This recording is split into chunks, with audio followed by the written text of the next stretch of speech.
जय हिंद दोस्तों। आज ऐसे भी 10 अक्टूबर है। हम आपसे कहे थे कि 10 अक्टूबर तक हमसे जितना बन पड़ेगा आपके लिए वो हम करेंगे। तो 10 अक्टूबर तक जितना हमसे बन पड़ा 2 घंटा 3 घंटे 1-1 घंटा का 3-3 वीडियो हम अपलोड किए। लेकिन अब दरअसल 10 अक्टूबर आज है, तो आज के बाद आपको क्लास मिलेगा, लेकिन उस तरह से नहीं मिलेगा जैसे कि भैया बैलियन हम पढ़ाते जाते हैं, तो उस तरह से आपको क्लास नहीं प्रोवाइड कर पाएंगे। 15 मिनट 20 मिनट आधा घंटा, इससे ज़्यादा का क्लास नहीं मिलेगा। और तरीका भी 9th में 10th में तुम लोगों में भी चेंज करेंगे, क्योंकि आप लोग पढ़ते हो या नहीं पढ़ते हो शायद इससे समझ में नहीं आता। हम आपको एक टाइप बताएंगे, किताब तो वही रहेगा अभी जो चल रहा है। उस किताब का नाम लिखा हुआ भी यहाँ पे, अच्छा नहीं लिखा है, भूल गए, कोई बात नहीं, थंबनेल में है। तो एक टाइप बताएंगे, और अगर बाकी हिसाब उसी तरह से रहा, उसी पे आधारित रहा, तो बाकी हिसाब आपको दे देंगे बनाने के लिए। आप बनाइए, 2 मिनट 3 मिनट 4 मिनट जितना टाइम लगे उसको बनाइए। उसके बाद उसका सॉल्यूशन आपको कल मिलेगा कि आप जो बनाए हैं वो सही है या गलत है, या फिर कहीं हम ही से तो नहीं गलती हो गया है। तो पहले दिन आपको कॉन्सेप्ट बताया जाएगा, या फिर कहीं एग्जाम्पल एक बताया जाएगा, बनाने का तरीका सिखाएंगे। फिर उसके बाद आपको होमवर्क के तौर पे देंगे, भले ही ज़्यादा टाइम नहीं लगेगा, 15 मिनट 20 मिनट, कभी कभी 1 घंटा का होमवर्क रहेगा, लेकिन उसके बाद बना लीजिएगा, फिर कल आकर उसको मिला देंगे हम। तो आज स्टार्ट करते हैं। अभी तो चल रहा था चैप्टर नियामक ज्यामिति, और चल रहा है तो अभी तो चल ही रहा है, ख़त्म तो हुआ नहीं है, सिर्फ एक्सरसाइज बदल गया है। और इसमें आ गया है, अच्छा, त्रिभुज का क्षेत्रफल। देखो, स्टार्ट करने से पहले एक चीज़ आपको हम बता देते हैं। मान लीजिए कि कोई त्रिभुज है, कोई भी त्रिभुज हो सकता है, ABC या PQR, कोई भी त्रिभुज हो सकता है। इस त्रिभुज के तीनों शीर्ष के नियामक है x1 y1, पहला शीर्ष हो गया, दूसरे शीर्ष के नियामक हो गया x2 y2, और तीसरे शीर्ष के नियामक हो गया x3 y3।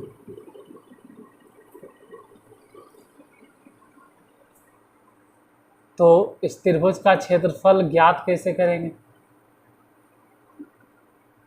सबसे पहले 1/2 लिखना, और ये मॉड ऑफ है।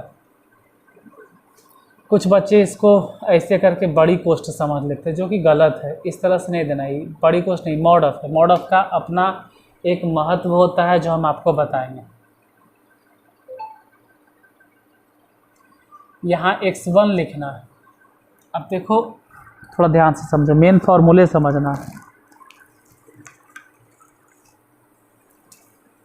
अगर आप x1 लिख दोगे ना, तो x1 लिखने के बाद, अच्छा उल्टा आ रहा है, x1 लिखने के बाद x2 पे आना है,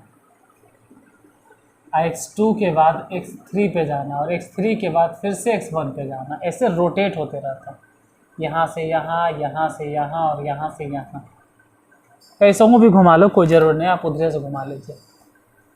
ध्यान में क्या रखना है कि पहले x1 लिखें, और ब्रैकेट में y नियामक लिखना है। लेकिन अगर x1 लिखे हैं तो y नियामक इसका लिखोगे, तो y2 माइनस y3 हो गया,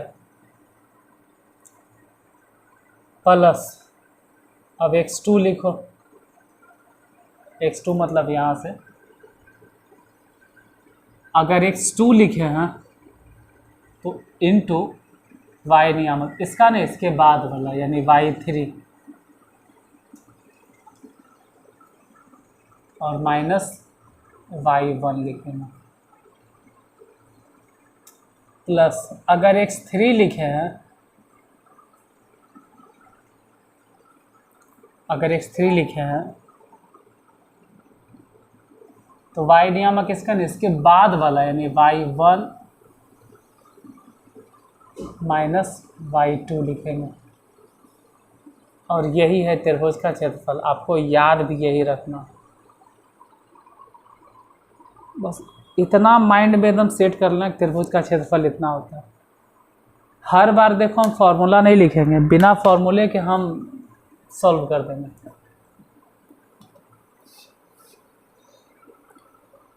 इससे चलिए एक दो हिसाब में हम फॉर्मूला लिख देते हैं, एक दो हिसाब बता भी देते हैं। जैसे एक्सरसाइज 7.4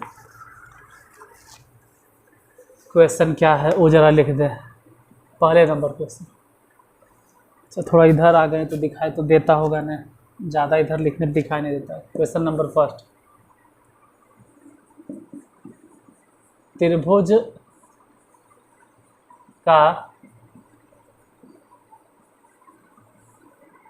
क्षेत्रफल ज्ञात करें।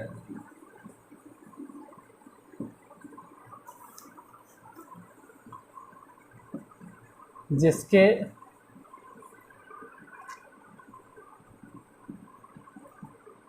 शीर्ष निम्नलिखित। पहला नंबर क्वेश्चन फर्स्ट में 3, -4, 7, 5 एंड -1, 10।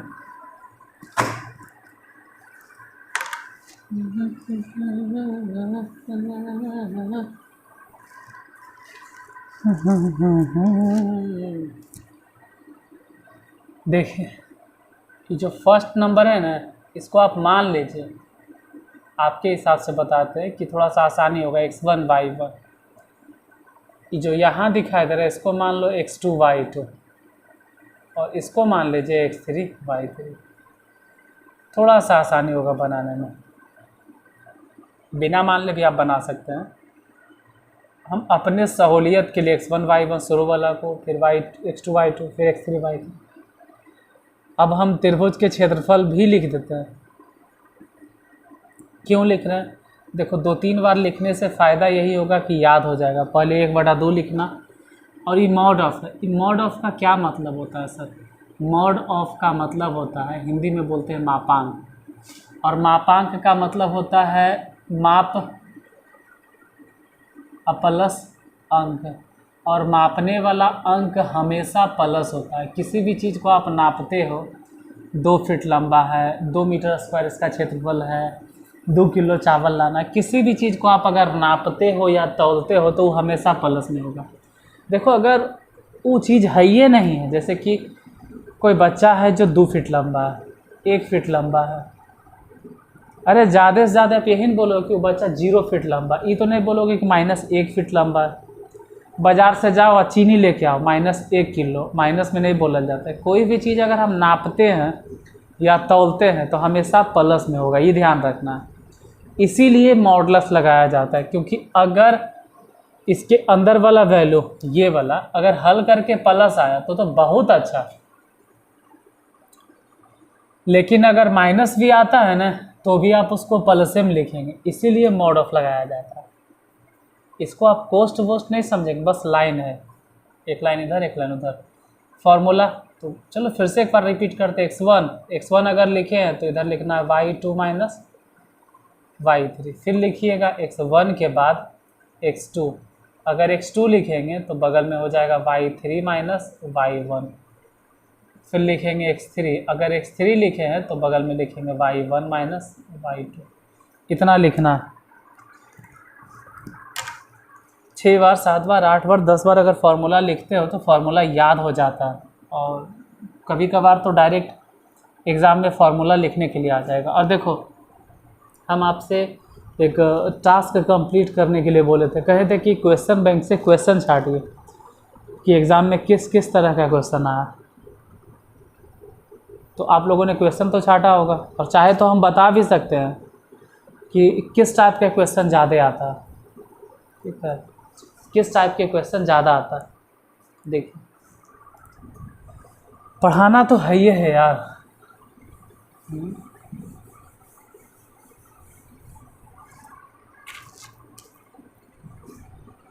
ऑप्शन ए पहले नंबर, त्रिभुज का क्षेत्रफल। ऑप्शन बी मध्य बिंदु, ऑप्शन सी।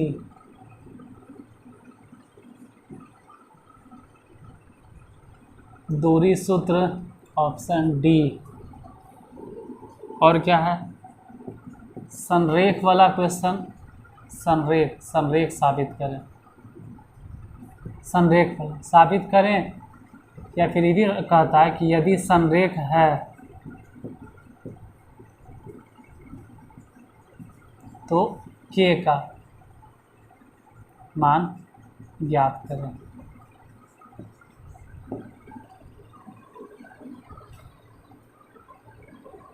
और एक और छूट गया ना, ई, खंड सूत्र, खंड सूत्र, सेक्शन फार्मूला, जिसको आप लोग बोलते हैं अंतः विभाजन बिंदु, अंतः विभाजन बिंदु। आप लोग जब क्वेश्चन छाटें, मतलब क्वेश्चन तो छाटे होंगे 2011, 12, 13, तो ज़रा गौर से देखो कि क्वेश्चन जो भी आया है एग्ज़ाम में यही सबसे आया है, यही सबसे आया।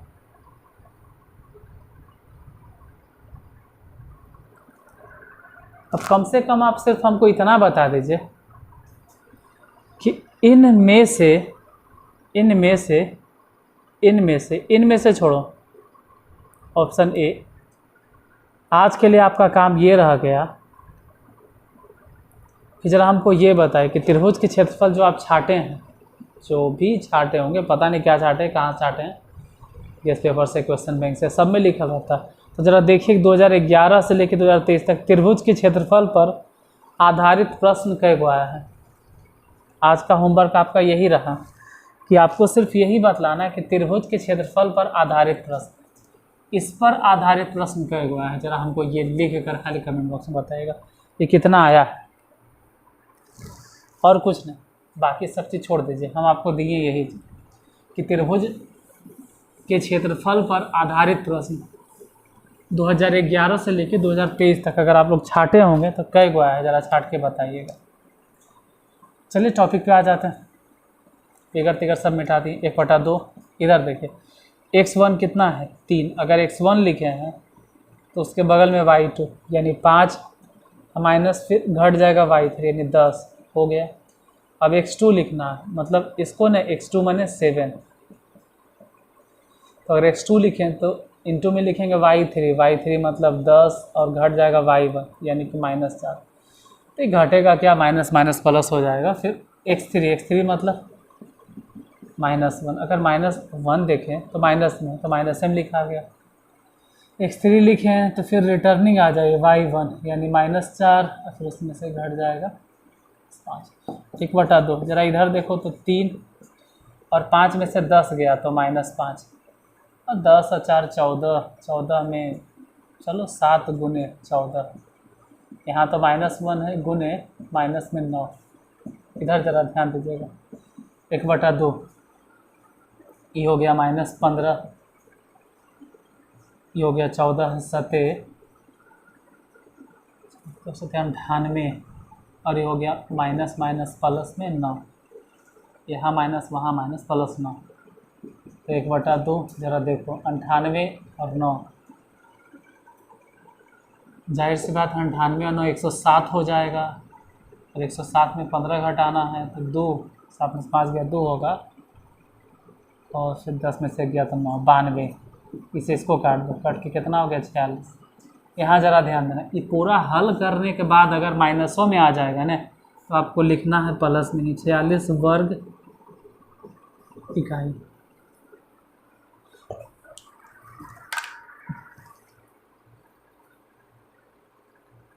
तो त्रिभुज की क्षेत्रफल यहाँ लिखिएगा, फिर यहाँ पे बैठाना, फिर बना के देखना कितना आंसर आता है।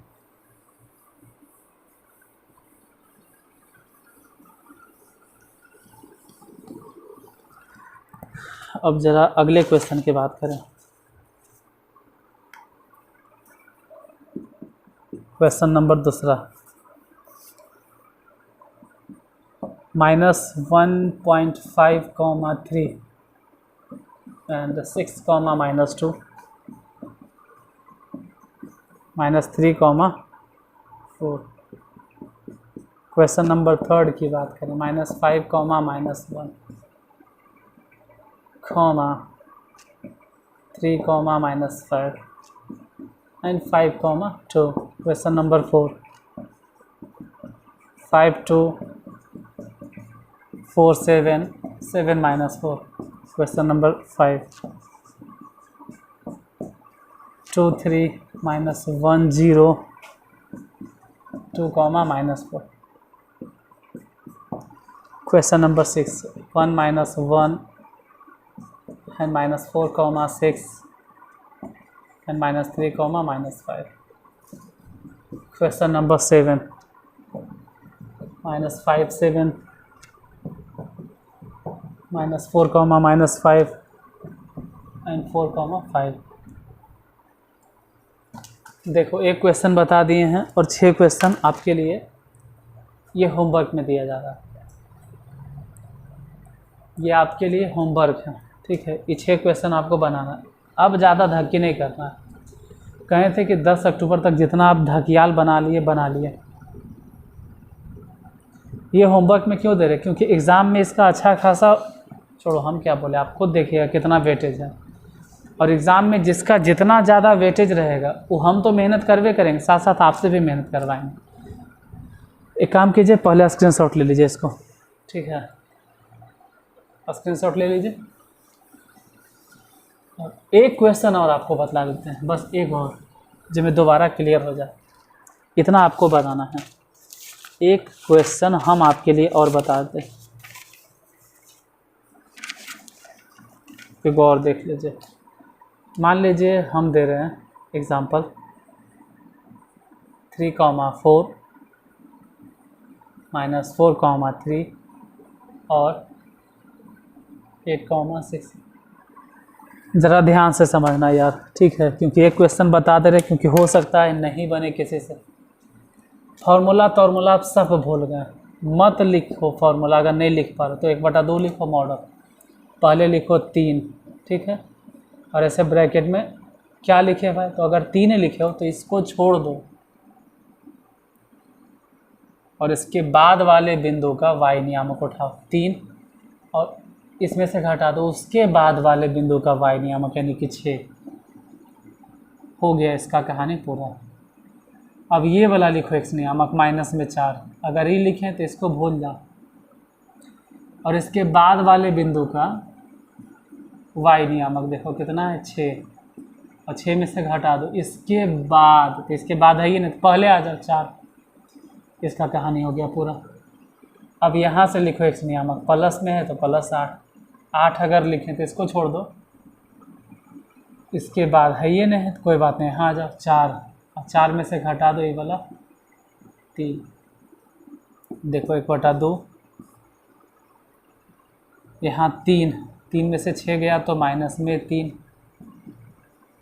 6 में से 4 गया तो 2, 8, 4 में से 3 गया तो 1/2,